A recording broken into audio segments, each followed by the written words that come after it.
পেঁয়াজ রসুন আর কাঁচামরিচটা প্রায় ভাজা ভাজা হয়ে আসছে, একেবারে লাল লাল করলাম না, একটা সাইডে সরিয়ে রাখলাম। রেখে এই পাশে একটা ডিম দিয়ে নিব। একটু সংক্ষেপে রান্না করব, প্রতিদিনই প্রায় রান্না করতে হয়, এই জন্য যত সংক্ষেপে করা যায় সেটাই ভালো, স্বাদ কিন্তু খারাপ আসে না।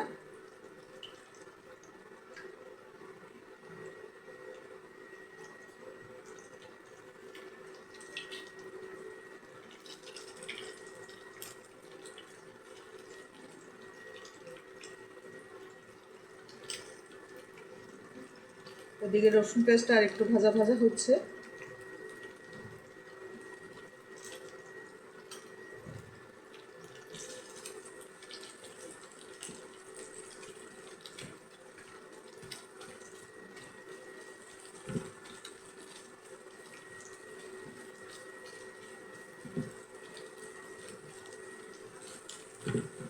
রসুন পেঁয়াজের সাথে এবার এটা মিশিয়ে নিলাম।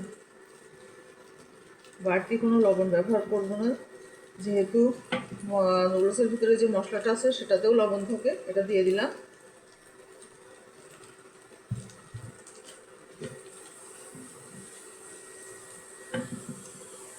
এখানে কিছুটা গাজর কুচি করে রাখছি, এর সাথে কিছু কাঁচামরিচও বাড়তি আছে।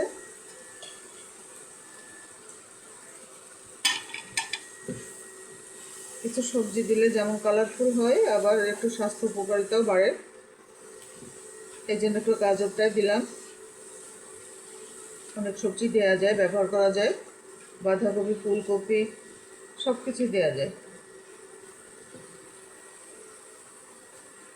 আমার আগে থেকে সিদ্ধ করে রাখা নুডলসটা ঢেলে দিলাম।